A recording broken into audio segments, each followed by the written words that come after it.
Horses kinda snuffy, cold chill up your spine. You'll get your ass moving, son, with burning daylight.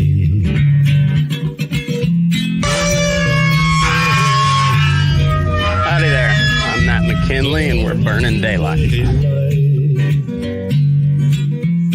the saddle till the job's done right. Welcome to Burning Daylight, the only podcast for the working cowboy. Welcome back, Daylight Burners. Got Lost Cowboy himself back again to shoot the shit, Mr. Jake Zielke. He's in Wyoming this time, so we're I think we got him at home, and between the jet set and gathering stories to write a book, now he's been seems like he's been hopping all over the western United States, filming people singing songs out in the middle of nowhere, and seems like that's been a pretty cool trip too. Yeah, that's right. That kind of when I had a lot more international travel planned, and then COVID happened and shut that all down, and so I had to figure out something else to do to keep me from losing my mind. So I just worked on the ranch quite a bit, a couple different ranches, but then I had this idea that I just thought all these kind of cowboy musicians and, people that do it now for a living or people that did at one point, I thought they were really underrepresented as far as music stuff goes, because I had so many friends they're too busy working every day to, be marketing themselves as musicians. And so I thought it'd be pretty cool to go just start collecting cowboy songs and people in that way of life. Heck yeah. Put a CD together someday. Just all the cool stuff that you've people just still do listen to CDs from time to time, but put out an album however, and that'd be pretty cool. Yeah, it dang sure would be. That could happen for sure. That's awesome. Yeah, I saw that you went and saw Calamity Cass and record that. I didn't realize that she played and sang till just the other day, and man, she has got a great voice. She does, and that's kind of what I am looking for is, she's ranching every day and she's the real deal, and music is just kind of a passion, side passion for her. And Yeah. Those are the kind of people I love to find and, get some footage of, because otherwise that may never happen. Yeah. That's kind of the same thought I had with this podcast, is like talk to some of these guys that like we've heard the stories, sitting around the cooler after a Brandon, or sitting around the trailers at a rodeo or whatever, just shooting stories, and some of the old guys will come through and tell you some just awesome, just wicked cool stories that from when they were young, and just like, man, we should record those, and and I've been able to capture a lot of really cool old cowboy conversations on here that I don't think ever would have been recorded had I not done it. Yeah, you bet. And that kind of stuff is invaluable, really, especially Yeah. those old timers stories, like if they're not documented now, you may tell their story a few times, but eventually it might die out. So I think it's a pretty cool way to preserve that. I know it. I look back at, like we pointed them north, and, some lady took the time to go find Teddy Blue Abbott and just, or I think it was a lady that wrote, or I think it was a lady, wasn't it? Yeah, it was. But she spent all that time with him and just wrote and wrote and wrote, because that was the technology of the time. And, we've got so much cool technology right at our fingertips that, I use it for whatever way we can to preserve some of that stuff, That's right. I agree. However, whatever medium you have to do it, I think it's worth doing.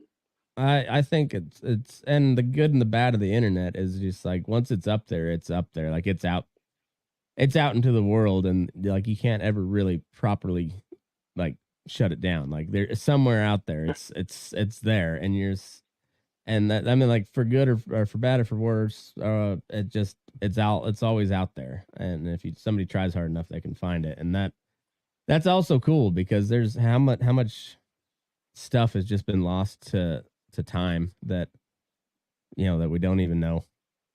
That's right. Yeah, you never know. That really, I didn't. This wasn't my plan when I started doing this, but I've had multiple people say since then. They're like, "Man, this is a lot like what Lomax did back in the day, where he rode rode around all these cow camps, and all he did was listen to these cowboy songs, and he didn't record them obviously because it was 150 years ago, but he wrote them down.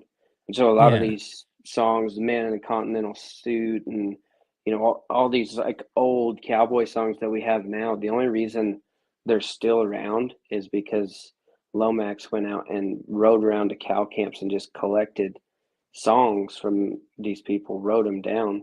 And they've changed over time, and there's different, people sing them a little different here and there, but um, it's somewhat similar to what I'm doing. A lot of the people I shoot videos with, they do end up going and putting out an album or something. But somebody like Cass, she may never do that. So some yeah. of the songs that she had, uh, they could go. Who knows if they'd ever be recorded anywhere. I know. Well, I got her convinced to come to Elko and play on my show. So at least we Oh, got good. that, and we got your video. So if nothing else, we'll have a little bit on recorded that people can see. So I'm really looking forward to that. Like I said, I didn't know she played until just the other day, and then she started posting song videos of herself playing, and man, she's got a great voice. Yeah, I heard the way I found out is from guys that, or people in general that had worked with her or done, they'd been around her enough to know that around a campfire she could dang sure pick around the guitar and sing some Hmm. songs, but it wasn't, out there for the public. So I've been trying to track her down for months now, and it finally worked out when we were in we both were in Cody, Wyoming for the 4th of July, and Oh, so we nice. met up and did it there. That's awesome. That's awesome. Yeah, I've not met her in person yet, but she's a cool chick. I like her. She is. She's a good one. She's wild. Yeah, Good time. that's what I hear. But yeah, I'm looking forward to having her play at Elko. So that yeah, that stuff like that's really cool because like you said, she's too busy ranching to cowboying to go to town and record anything or play a show or whatnot, and Right. yeah, so that's interesting. And it's funny, we kind of got the same. Feel like we're cut from the same cloth because I've got the same idea with podcasting. It's just like go day work with these guys for a weekend or whatever, and then the bunkhouse or the teepee or whatever, set up the mics and shoot the shit and record a show Yeah. and like truly capture the working cowboy lifestyle, and because I think it's just neater than hell. I've been around, I've been around a little bit at this point, and I've seen quite a lot of stuff, and there's still nothing like cowboying for a living. Like that's one of the coolest things I've ever come across. Right. I agree. And there's other guys that I do stuff with, like Kellen Smith would be a good example of that. That Kellen has his music's on Spotify. He's Mm-hmm. professionally recorded some stuff, and a lot of people like it. It's been growing fast, and but with somebody like Kellen, I mean, Kellen is still ranching every day, and it's hard for him to get away to play shows. He does, but it takes a lot of. His wife has to help out a lot and pick up Mm-hmm. the slack, and so with him, it's not like I was putting anything out there uh, that people couldn't find somewhere else if they really wanted to find it. But what I try to do with people like that is put them in a setting. For example, the stuff I shot with Kellen was on his ranch. He's forget what he is, fifth, sixth generation on that place. It's got an amazing history. He's up in And so Montana, right? he's in Gillette, right Oh, up in okay. the northeast corner of Wyoming. Okay, But okay. he, I think a lot of people also enjoy, even artists that they know. It's cool to see them, not on stage with all the lighting and sound guys and all that stuff. This is just them sitting there with an acoustic guitar playing you Mhm. what they'd play around a campfire or after a Brandon or wherever it may be. You get a lot more raw version of them. So that's the other cool part of it. It's not always finding people that people don't know about. Some of it is just kind of exposing already existing artists and showing people this is where they live, this is what they do for a living, and this Yeah. is a barn that his grandfather built and it's still standing, and he's going to sit in here and play a song. So that's pretty cool too. Yeah.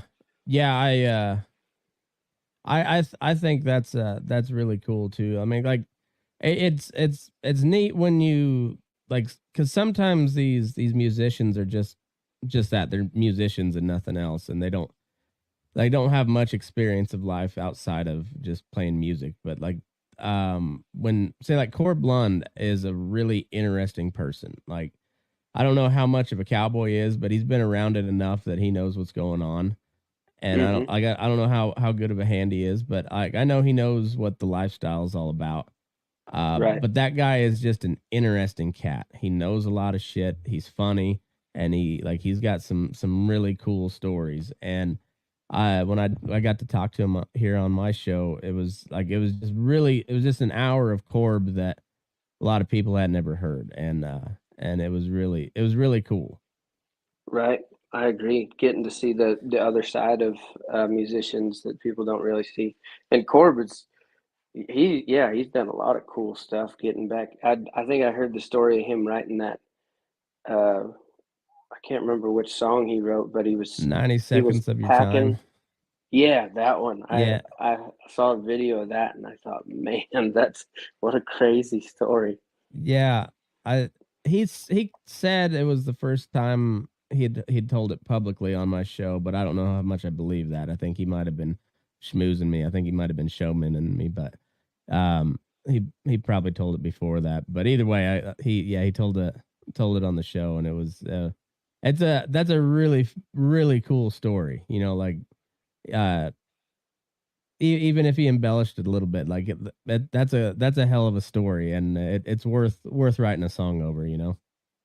Yeah, I agree. And that's the thing about songs is I think a lot of times the public can tell whether or not Hmm. this person has lived this life, or if that song was written for them, or if that's something that they got the idea off Yellowstone, or they're writing it just because cowboys are cool right now. I mean, there's a lot of that crap Yeah. out there, and I mean, it's not very hard to filter through it and see who's the real deal and who's not.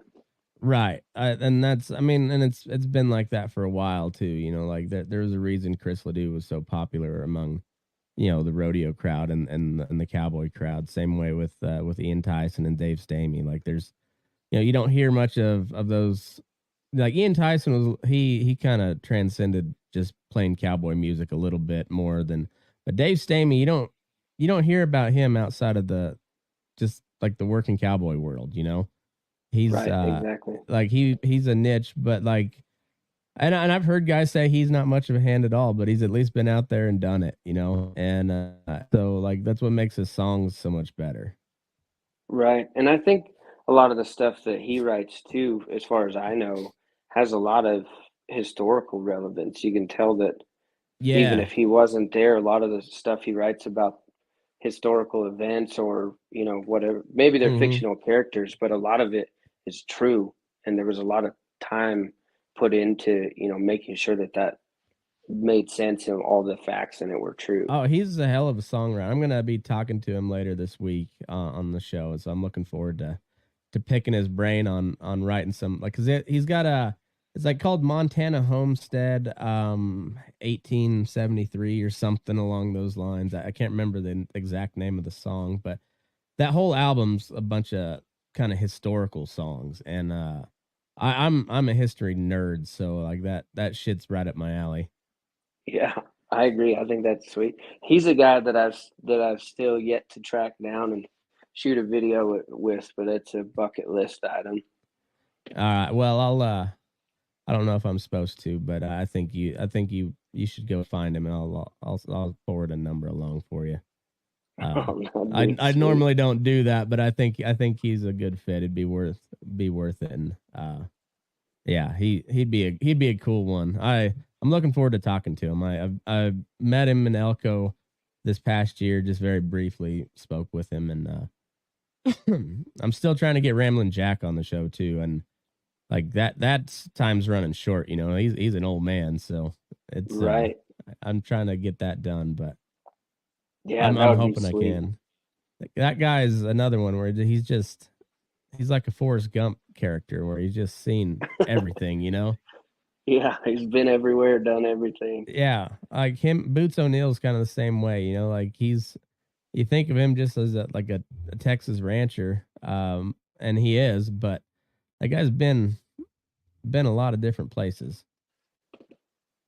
and yeah. So I don't know. It's guys like that. I think it's important to get their thoughts and stories down on record, just because they're maybe the overall historical perspective they might get lost in all that, but I think they're important characters, you know, just kind of minor, I guess you'd call them minor characters throughout history, but I think guys like Ramblin' Jack and Boots and you know, like Tom Morehouse and some of these other Lynn Babb and all some of these other characters throughout the cowboy world, I think if we get them on, you know, get some of those stories on record, it's just I think it's important for history, just like that. That's how you preserve how cool it is to go work a horseback all day every day, you know.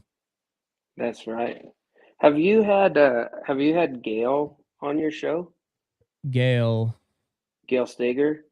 no, I haven't. Oh man, that guy, I just met him once in Elko a few years ago, but he uh he told me some really cool stories just in that I think we might have had supper together or maybe had a couple beers in Elko, and he is, I don't know if he still does, but when I was talking to him, he was running a cow camp down on the Spider, Oh, uh, down in, I think that's Arizona, and his grandpa actually wrote that song "Tying Knots in the Devil's Tail." oh no shit. So yeah, so he Gail is, I don't want to speak for him because this is just from the one interaction we had, but he's got a really cool story, and he's a musician, but also he made a, I guarantee you've seen this movie. There was a there was a documentary made. I think I want to say back in the late '80s about Mm-hmm. the Spider Ranch, and gosh, I can't remember the name of that. But Gail made that film actually. Oh, It okay. and it's really cool. It's like an hour long, and it's pretty low budget. But he documents a year of living on these really remote cow camps out there in the middle of nowhere. But Yeah. anyways, cool guy. If you're looking for somebody to get Oh on heck here, he's yeah. one of those old cowboys with a lot of really cool stories. Hell yeah. I'm always open for that. I don't know about you, but when I was in college, and it kind of still ends up that way today, but I would always, when we'd go out to the bar with all the buddies, I would typically end up at the end of the bar talking to some old guy at the end of the night, Right. you know, because like that's how I've always kind of gravitated to just bullshitting with the old fucks, you know, because they've got better stories than I had at the time. You know, I had some crazy stories, but then that, you know, you get to talking to them, you're like, oh yeah, you know, I grew out of that back, you know, 30 years ago, but here's something that happened, you know, and it's, you know, I've always enjoyed talking with the guys that are older than me, and yeah, so I'm always ready to roll on if somebody's got you know, got a suggestion like that, like yeah, shit, yeah, like let's get in touch, let's do this thing. Yeah, he's that you can learn a whole lot if you just sit around and listen to those old timers talk. Yeah. Yeah, I think Boots was a little annoyed with me initially, but I just kept calling him every week, every Sunday, and now like we're kind of buddies. And but he's told stories on my show that I know he hadn't told anywhere else, or you hadn't been recorded anywhere else. But it took me like the first 2 or 3 times to get past like his kind of stock standard stories that he's told everybody, like when he's doing events or whatever. And Right. but then like talking to him about when he got drafted and went over to Korea, and how that all that whole time period of his life, the only time in his life where he wasn't working a horseback was when he was in Korea in the army. And yeah, I got some really cool stories that he told me. And if I would have stopped calling him, I would have never got those. That's right. You gotta be persistent sometimes with that stuff. Mm-hmm. And yeah, some guys are more than willing to talk all the time. They'll become your buddy real quick. But the other guys, you kind of got to just like drag a story out of them. And Right.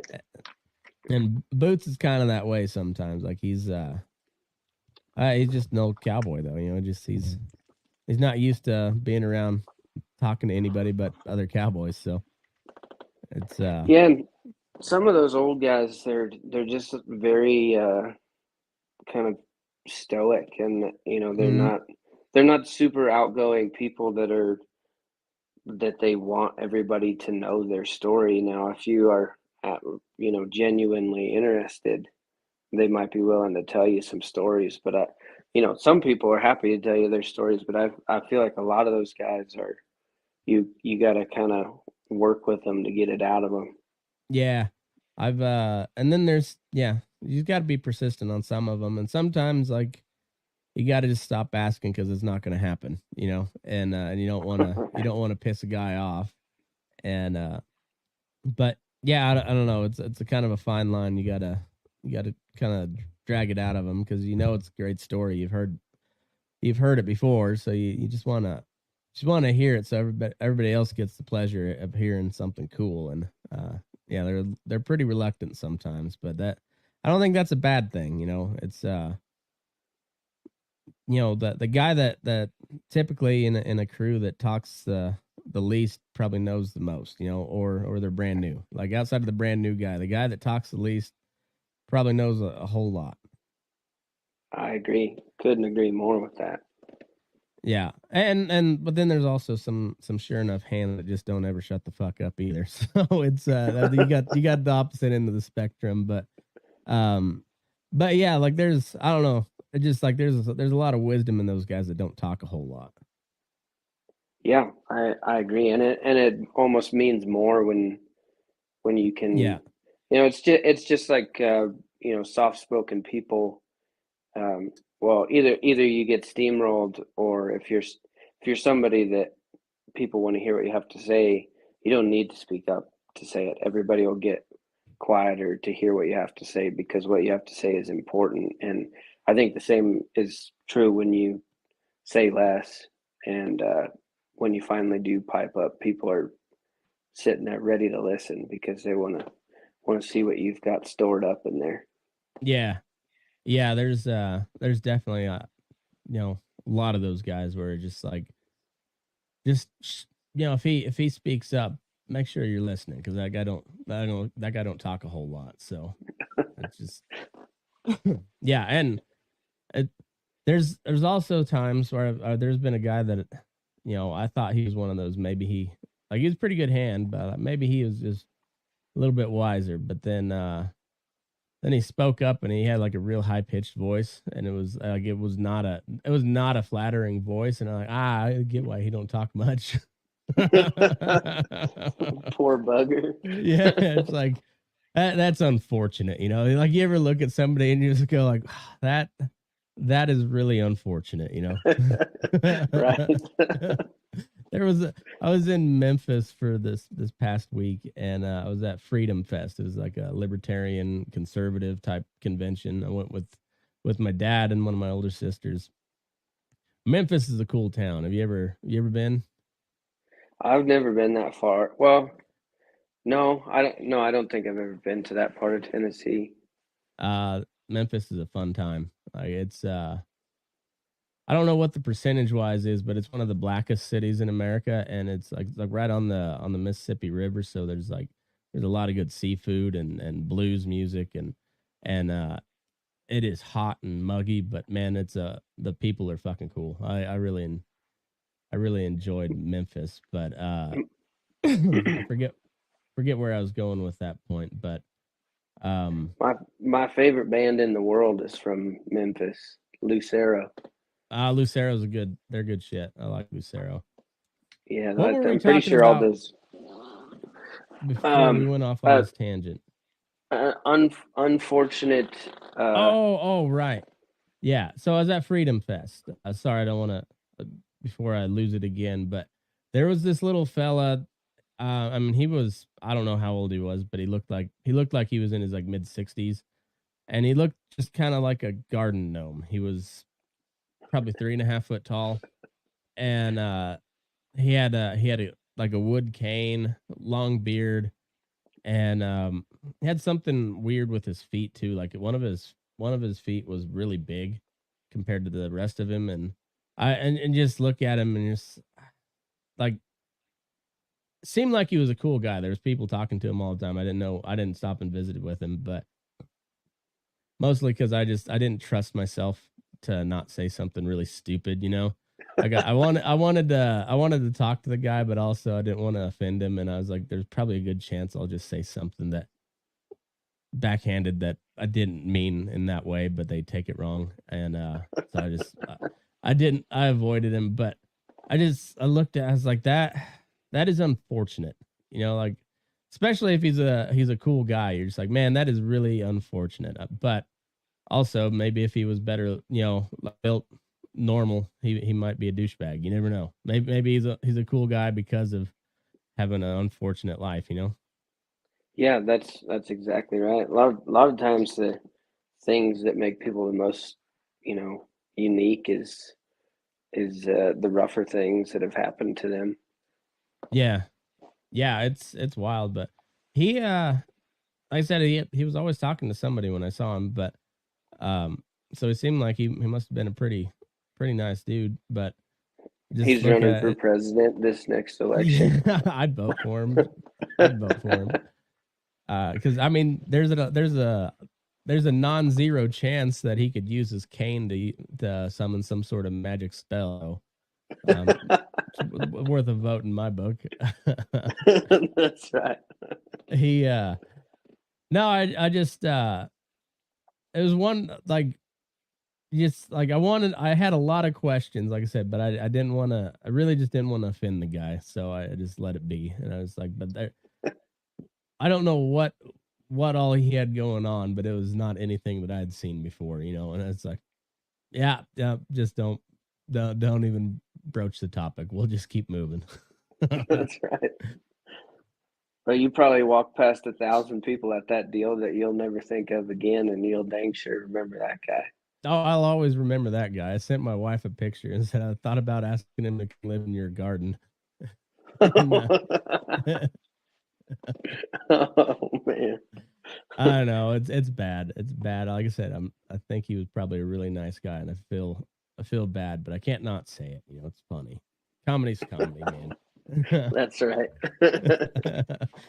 But yeah, Memphis is a good time. We got to experience some of the touristy part, but we also got to kind of walk around and just down the downtown area and got to see a pretty good chunk of Memphis, and it was cool. I don't care for cities too much, but I like to go visit. And then about a week there, I was there, yeah, just shy of a week, and it was getting time to get on up out of there. You know, I was getting a little claustrophobic.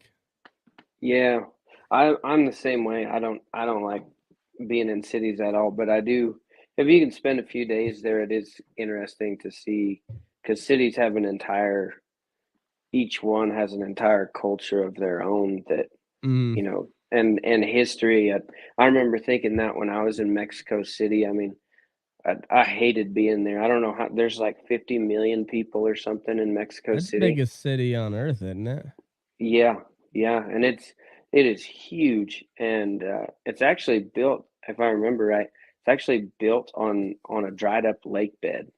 So it's Oh, really? entirely possible that it's a worry that they have that that lake could refill and it would Oh, just swamp jeez. the city. But Huh. being there, I mean that city is basically built on top of like what's it, Aztec ruins Yeah. or Mayan? Is it the Mayans or the Aztecs? But I think anyways, the Mayans are a little farther south. I think it's Aztecs that were there in the Mexican, like in the peninsula area, where yeah, and that's then probably right. I think so, and then I think the Mayans were further south, maybe because Yeah, and the that, but Incas I were in could, Peru, right? yeah, the Incas were, and a lot of the Peruvian population is still has like very strong Incan blood in them. Really? Uh, yeah, that's why a lot of the Peruvians that I've worked with, um, they look very native. They got Mm. very prominent cheekbones and stuff. And they were telling me that I forget what it is. It's like 80 or 90% of the country has a large amount of Incan blood in them. Hmm.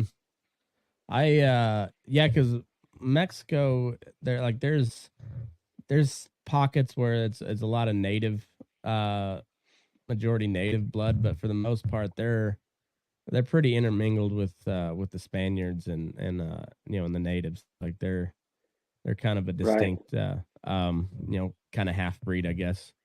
Yep. Essentially. Yep. They're their own melting pot of a different Mm-hmm. concoction down there. I just shot a video with a guy. Well, it's probably been a couple months ago now, but his name's Nick Garza.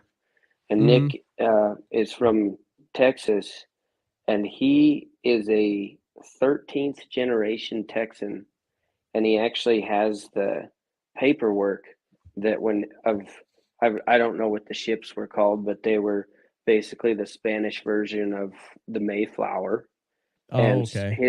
his family actually came over and settled Mexico, uh, and they fought at the Alamo. It's like everything that ever happened in Texas history, his family Huh. was a part of. But he had that guy could. I sat down and just shot video of him telling stories about his lineage for 25 minutes, and he just barely touched on each event. Like that guy could go for days. It was incredible his history. But so he was technically Mexican, but also Spanish, and Mm. had been in Texas forever. So my on my biological mom's side, I found census records all the way back to 1870 in Herefino, Colorado, or near. Oh shit! Don't go anywhere. Uh, Sorry about that. I was swatting a bug and hit the space bar. But yeah, I found eight all the way back to 1870 census, and I think that was um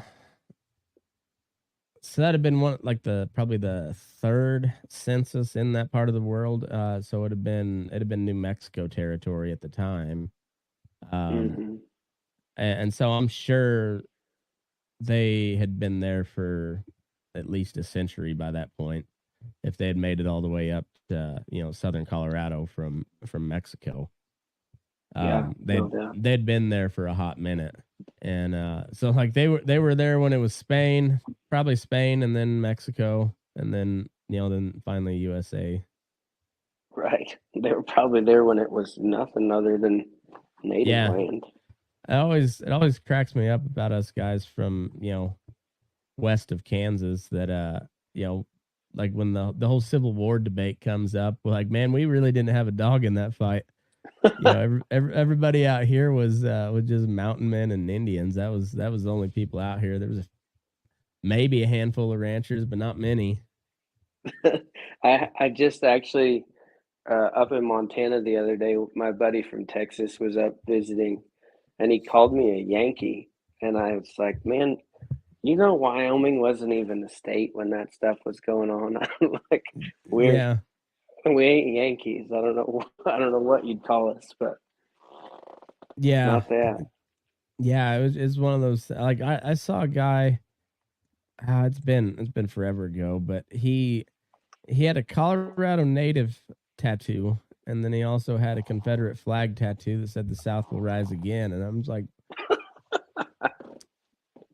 you're a Colorado native, so, but like, are you first generation Colorado native? Because like Colorado, like there was one battle out in Colorado during the Civil War, or for the, I guess the Union troops came from Colorado, but it was down in New Mexico. There was only one real battle that was west of Kansas during the Civil War. So like, it's hard to say Colorado was like a solid Union territory. Like, now there just wasn't anything there besides Indians and a handful of mountain men. Yeah, nothing going. People are just trying to survive out here. They don't have time to fight a war. Yeah, yeah, exactly. There wasn't any. I don't even know if they were opposed to slavery, but they couldn't have any slaves out there. They know that they could barely fend for themselves, let alone a human Right. that you considered property. That's right. Yeah, they're out there trapping and hunting. I mean, I guess the Indians they had a pretty thriving slave trade too, but it's weird, they were non-discriminatory on their slavery. I think that's what gives them more of a pass than the chattel slavery, because they didn't single anybody out. Just if you were not in their tribe, you were fair game to be a slave. Right. They were essentially like POWs, really. Yeah, essentially. Yeah. And you were fair game to be a slave if you were not in that particular tribe. It seemed like there's or allied tribes that, but yeah, they didn't single anybody out. Right. Yeah. It was Very, very different deal. yeah. I So like, when you were over in Mongolia, did you ever hear about any of like tribal conflict over there, or did they just kind of kept to themselves and then intermingled when they'd meet up at a trading post or something? Yeah, more or less. I never saw it. I did hear. Um, so in I guess so in far west Mongolia, um, there's a group of people called the Kazakhs, and Yeah. they speak Kazakh, and they're from Kazakh. That's why it's called Kazakhstan, but I think they were a tribe before that. So Mhm. they're a little bit different lineage and speak a different language than the majority of Mongolia. And I had heard that there was, some kind of issues between the two, but I never saw it. I wasn't in that part of the country. So I did see a ton of it though in South Africa, Oh yeah, I bet. I bet. because down in South Africa, there's there's 11 official languages, and there's more than that, but that's the official languages. And each, people kind of, if you speak that language, then you're associated with that, group of people. So the biggest group by far, it was the Zulus, and like Nelson Mandela was a Zulu, Mhm. and like a lot of famous people were Zulus, but they were part of a tribe. There was a guy named Shaka Zulu that I believe he started up around the Congo, from much further north in Oh, Africa, okay. and he put together this giant empire, probably the biggest empire Africa's ever seen. And he went down and conquered all the southern part of Africa, and so all these people that are Zulu, they've been there for a very long time, but they're descendants of these Zulu warriors that came from much further north. But there's five, six, seven other tribes, and there was all kinds of not so much warfare, but there definitely was, like, you'd run across guys down there in South Africa that are Probably the youngest ones I saw were in their early to mid 30s, and they would have different guys would have different scars on their cheeks, matching scars on each cheek, Uh-huh. and each tribe had their own marking. And so I guess like right before or around apartheid happening down there in the 90s, there was a lot of this tribal warfare where if you were walking down the road and got stopped at a roadblock by the rival tribe, and the only way they knew if you were telling the truth is if you had the right markings. So a lot of Huh. older folks down there have these slight different shaped slices in their cheeks, and that was you could tell by that they were born into like a war torn area, that they had to do that to protect themselves. That's crazy. Um yeah, that's wild. And have you talked to many of like the like special forces, Navy SEAL, anybody in like the special operations community? You Not ever a talked to ton. No, I those? have. I've been around a few of them, but we've never really talked very much. I've spoken, at length with a handful of them, and particularly the guys in Afghanistan, and it seems like all those tribes there in that particular part of the world, they all kind of hate each other, and they're all kind of in constant warfare with each other. Or there's a handful of like relatively peaceful tribes, but like they're all just kind of like they don't really they have their code, and like if you accept somebody as a guest, you defend them with your life. But outside of that, like they kind of keep to themselves. And one of the like the huge issues that we had when we went in there and rolled up the Taliban and kicked them out is is now you have a bunch of warring tribal leaders, Hmm. scrambling for power. And they were a lot of times they were calling in hits on somebody else for like generations old offenses, that Right. and like they had no connection with the Taliban. They're just like their great great grandfather got fucked over by their great great grandfather, so now we're gonna call in a drone strike on you. Right. That's like that in that movie where those it's about Afghanistan, where there was that special forces unit that ended up using horses to get around Yeah, in the mountains there. There's those two, they're, I don't know, warlords, I guess, basically. They're both fighting the Taliban, but they're also not each other's friend. And yeah, so I'm sure there was a ton of that happening over there. But no, I would love to sit down and hear stories about some of that stuff, because I really haven't heard much about it. yeah. It's pretty neat. I talked to I've had Jeremiah Wilburn. Might have seen him on Instagram. He's Jeremiah Blackbeard. He's Oh, yeah, um he's from uh, Montana, or lives in Montana. yeah, yeah. He's got a hellacious mustache right now. Like he's got a mustache that would make Sam Elliott cry, and then he could also murder Sam Elliott very very quickly. But he's a pretty intense guy. Like he's just he just has an intensity about him. That's like it's not uncomfortable, but I could see how people might be uncomfortable because he just what I mean when like he's just intense. Yeah, And that's he's exactly what I thought about the couple special forces guys I was around. I was like, couldn't really tell if they were, it seems like they're always at a certain level, and it can yeah, be like scary to some people. he was joking around and stuff, but like still there's just an intensity about him. It's not like he was over the top or anything, and just like it's more of a feeling than like even a character trait. It's just a feeling you get from being around him. Like, oh, this guy's on it. He's on it all the time. Right. Yeah.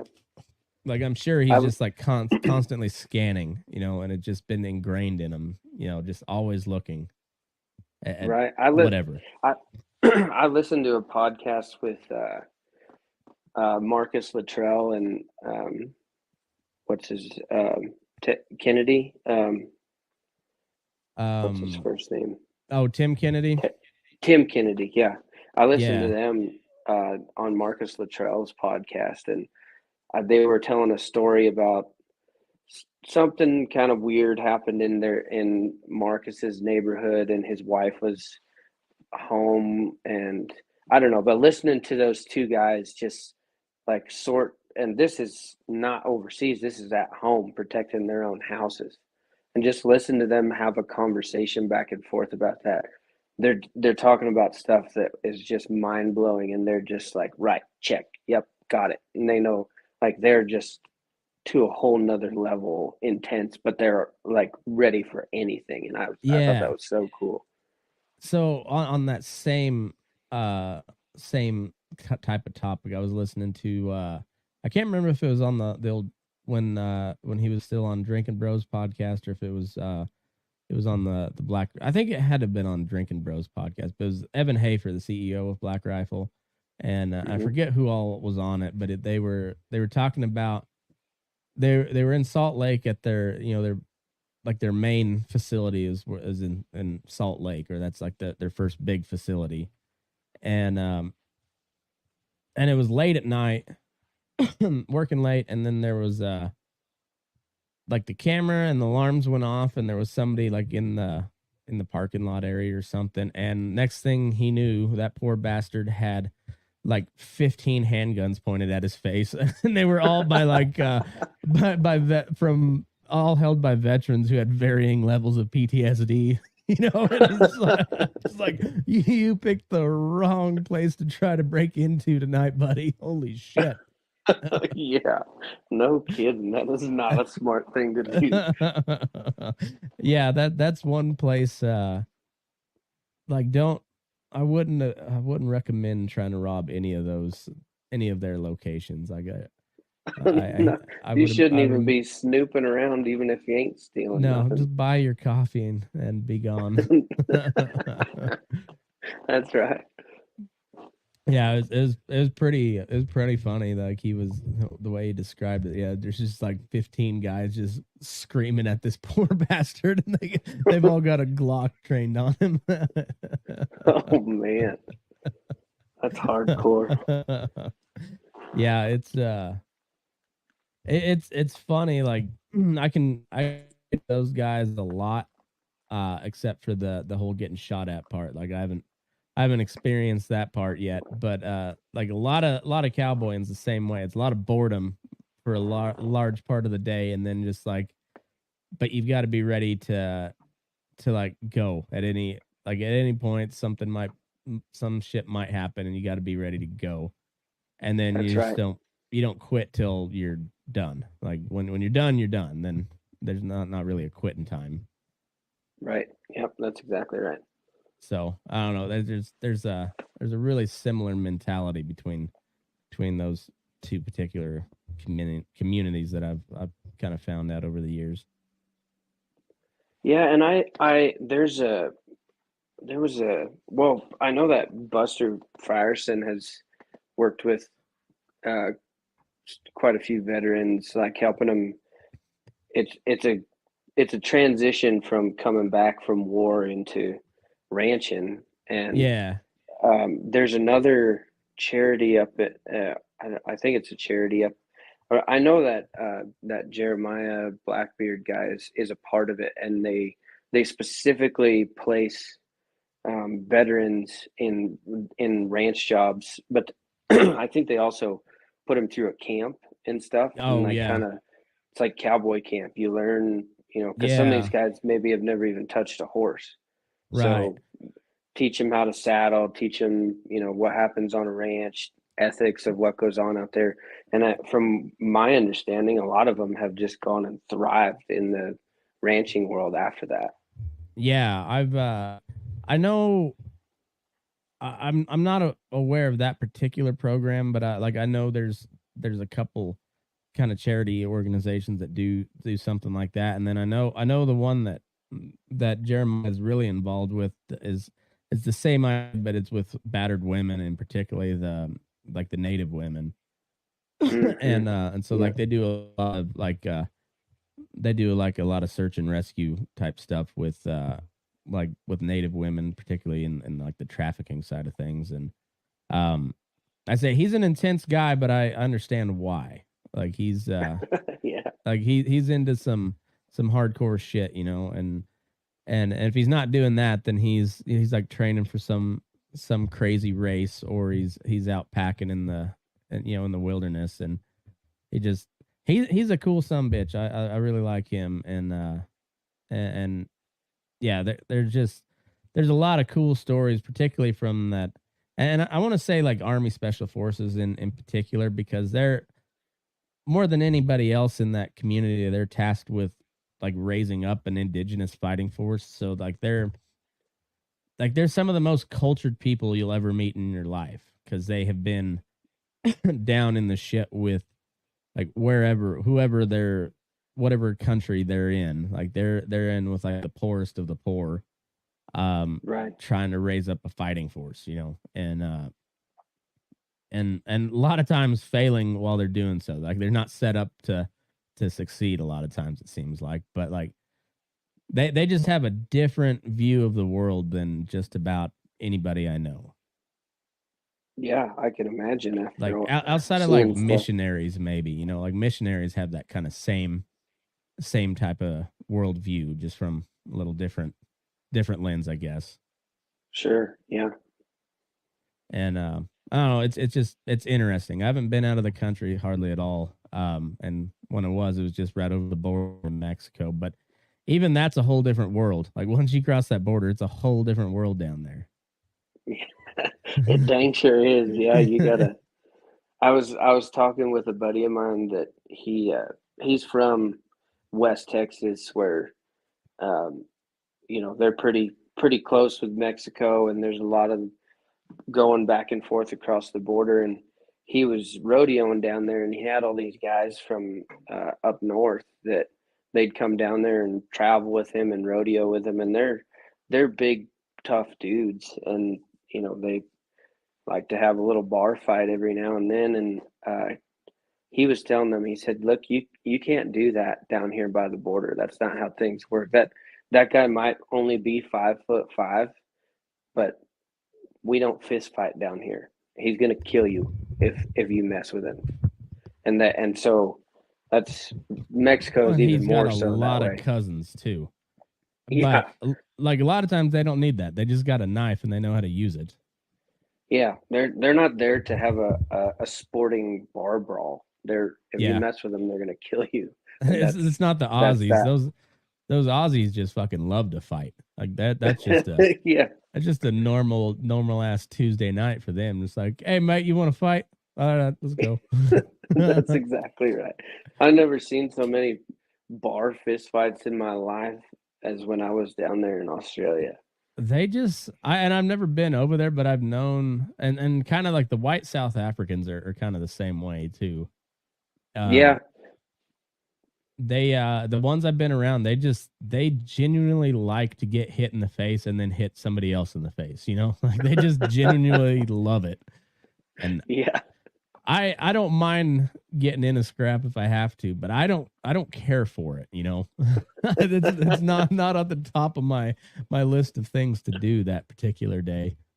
Right, but there's dang sure guys that's their idea of a fun night out. Mm, yeah, and those are good guys to be friends with sometimes, but also That's right. also they get you drug into some shit too that you don't want to be in. You're like, damn it, my face is gonna hurt tomorrow.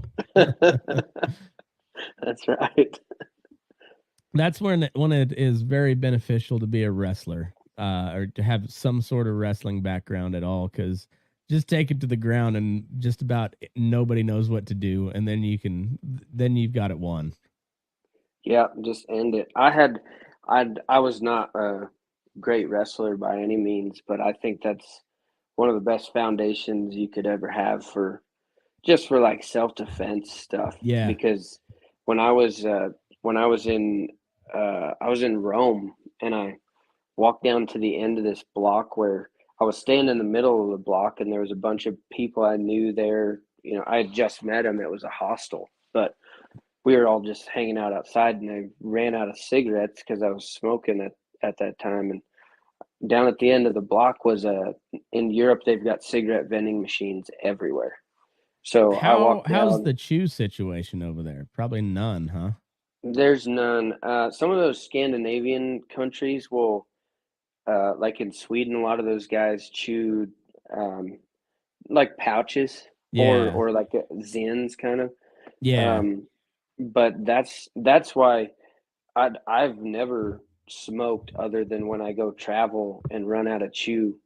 I switch Yeah. over to smoking until I get back, and then I quit right away. But so that was why I was smoking in Italy. But I went down to the end of the block, got my cigarettes, and then these two local guys that spoke a little bit of English came up to me, and it was a kind of a dark corner where nobody could see us, and uh, they're like, "Oh, they're trying to be friendly, but they're like, "Let me show you this trick." And the guy comes up and puts his arm around me, and I immediately didn't like that, but he was saying he was going to show me something. And as I took a step, he stuck one of his legs in between mine as I stepped forward. And Uh, I just instantly went to wrestling because I could tell, like, if he made one move, I was off balance. And so yeah. I immediately dropped my center of gravity and double legged that dude and dumped him on the sidewalk and just ran back to the people that I knew. But I think that came from wrestling. Just immediately, when you're off balance and you got to Yeah. get lower. Yeah. It was funny. I when I was living up in Montana, we went to the bar in Cleveland. I don't know if you know where that's at, but it's Mm-mm. uh there's a church and a bar and a post office, and the bar and the post office are in the same building, but they just got a dividing wall. Um and I'd almost gotten a fight in Haber the weekend before, and I didn't try to. Like I genuinely like there's only been a handful of times in my life where I've been itching for a fight and actually try to pick a fight. And Montana was not the place for that. I like those people up there kind of like to fight too, it seems like. Um but this little fucker, um it was funny. He like kept trying to get me to fight and I didn't want to. And finally he blew smoke in my face twice in a row after I told him not to. And so then I pushed him, and he was real drunk, and so he like cartwheeled over the pool table, broke a window. But then he came up style, and like he tried to take me down, so I just sprawled and then hit him in the gut a couple times. And he was a little bitty fella, so I kind of felt bad. I was like I could really hurt this guy if I keep going. So I just kind of laid on him until he gave up. But yeah, same thing. It was just like any sort any sort of wrestling practice at all that you've had in your background, like it just drilled in your head to just sprawl Yep. sprawl or the takedown either way. And that's such a valuable thing in a street fight, because like you get in close, they might hit you, but you take them down, and most of the time those guys don't know what the fuck to do. And yeah, then you've got it won. Unless they know jujitsu, and then you're fucked. But Or unless they got a buddy there that'll kick you in the ribs. yeah, that too. Yeah. That yeah, you kind of gotta be prepared for all that shit in the street fight. And yeah, and people don't fight fair if there's not a referee around. Right. Yeah. Then you're just defending yourself at that point. Yeah. But yeah, I think wrestling's it's a good base. But also, like if you're not very good at wrestling, you know how much it sucks when you can't when you can't control anything that's being done to you. You're just like you're helpless. No matter how hard you struggle, you're just getting wallered. You know that's such a miserable feeling. Right. Those guys in Mongolia, their national sport is wrestling, and Yeah, they take it super serious. But what they call wrestling it's way more. It's not like American traditional wrestling. It's I think it's much closer to like judo because yeah, it has nothing to do with being on the ground. It's all about takedowns, and then once the person's on the ground, it's over. So Oh yeah. you learn the throws and like how to control somebody standing Mm-hmm. up. But I think you can drop to a knee. I don't even know if you can drop to a knee for a takedown on somebody else. So it's like as soon as anything other than their hand touches the ground, it's over. But those guys, man, when I was over there, every guy was ready to wrestle like at the drop of a hat. And they were That's happy crazy. to. They just loved Yeah, doing it. that's crazy.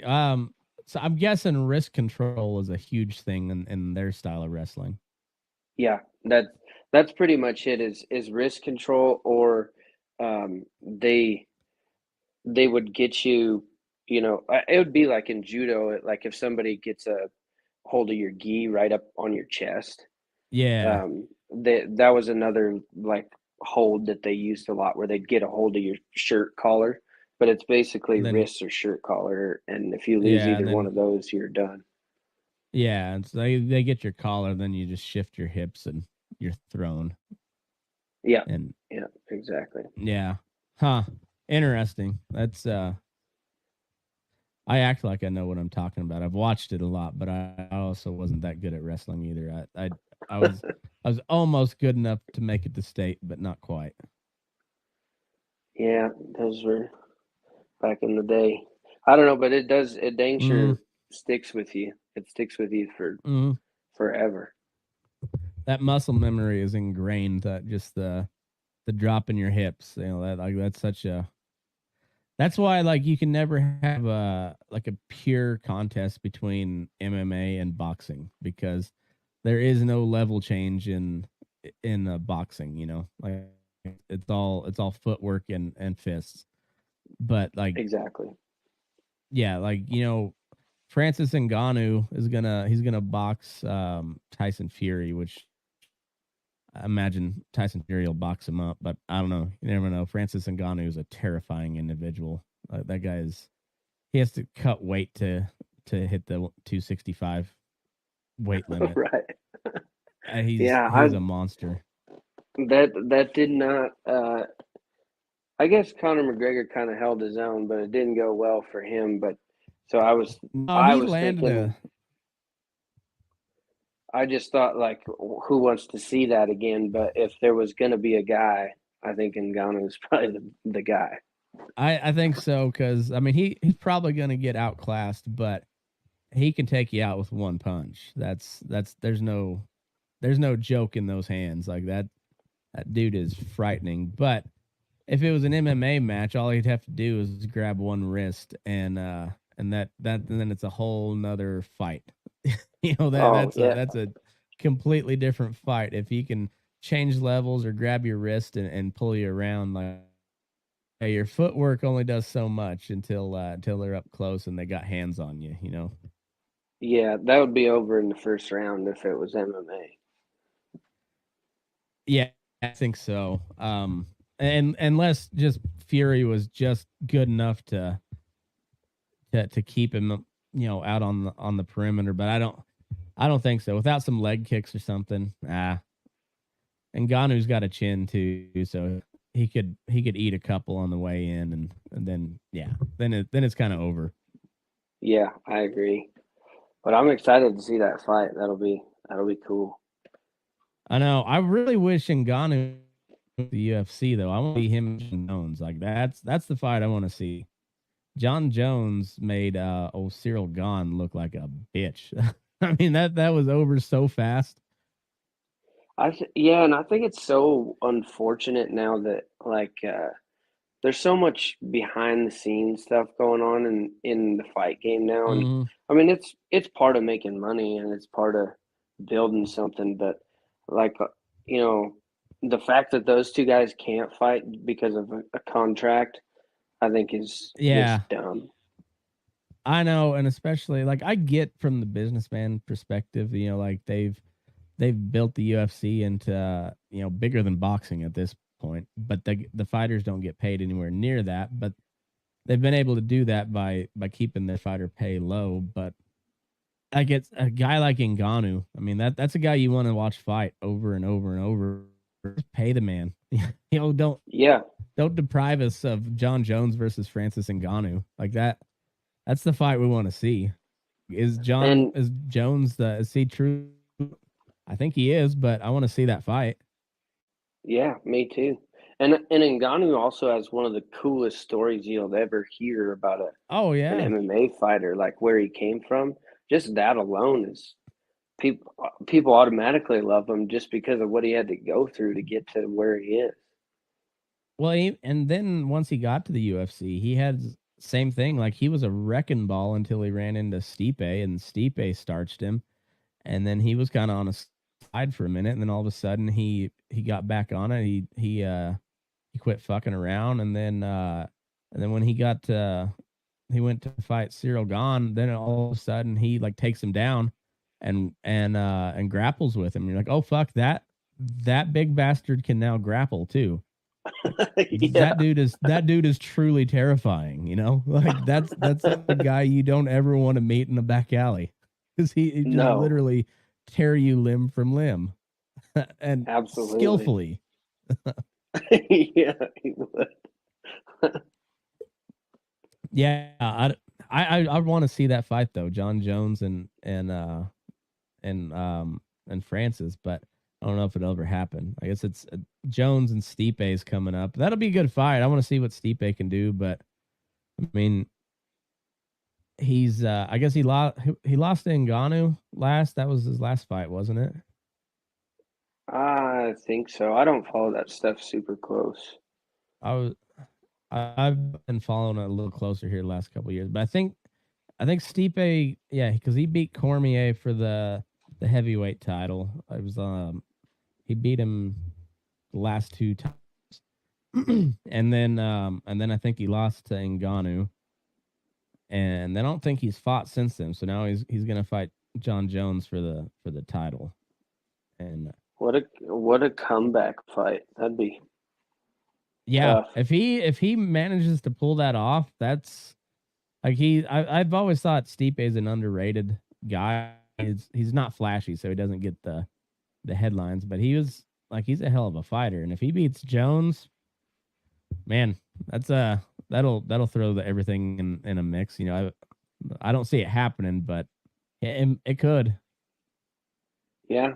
I mean, crazy stuff happens in the MMA. You never know. I know, like yeah, you just got to be off a little bit, and somebody can capitalize on it, and either choked out or you're getting your head wrapped around itself. Yeah, that's right. Oh well, let's see. We're at hour 10. You got about another half hour in you. Yeah. Yep. All right, cool. I'm gonna use the restroom, but tell everybody where they can find all your stuff, find your book, your music videos, everything, and then we'll come back for a little bonus episode on Patreon. Sure. You can find me, thelostcowboy.com is my website. My book's on there. It's also, you can just search The Lost Cowboy on Amazon. Should pop right up. As of right now, it's got the bestseller tag, so it's doing better than I ever imagined. Does it On really? and then, yeah, it's the bestseller in its category right now. So, Hell yeah, um, that's awesome. so That's yeah, it's on Amazon's the quickest way to get it, or come out to a book signing. I've been doing a bunch of them. They're mostly for the rest of the summer. It's going to be in Wyoming, so that's in and around Wyoming. So I'll be around there. But and then as far as social media, the place I'm most active is Instagram, and you can find me the Lost Cowboy there. Also, if you're interested in any of the music stuff, that's called Dusty Vaquero on YouTube and Instagram both. So you can check that out. I put out a video every Wednesday on Dusty Vaquero of a new musician. So all of that stuff. . 。 . 。 . 。 . . . . . . . . . . . . . . . . . . . . . . . . . . . . . . . . . . . . . . . . . . . . . . . . . . . . . .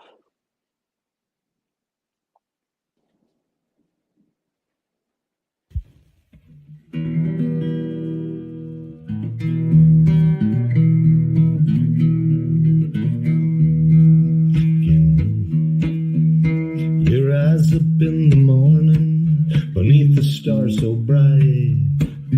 Pull your hat down, make sure your cinch is tight. Horse is kinda snuffy, cold chill up your spine. We'll get your ass moving, son, we're burning daylight.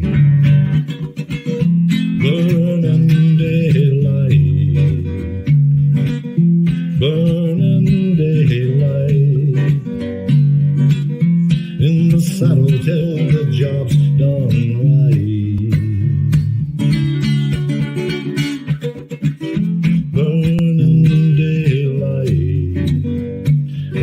Is just a gather, and you won't catch 'em all. But when you ride through the gate, make sure you sit up tall. I can see the horizon, it's looking pretty bright.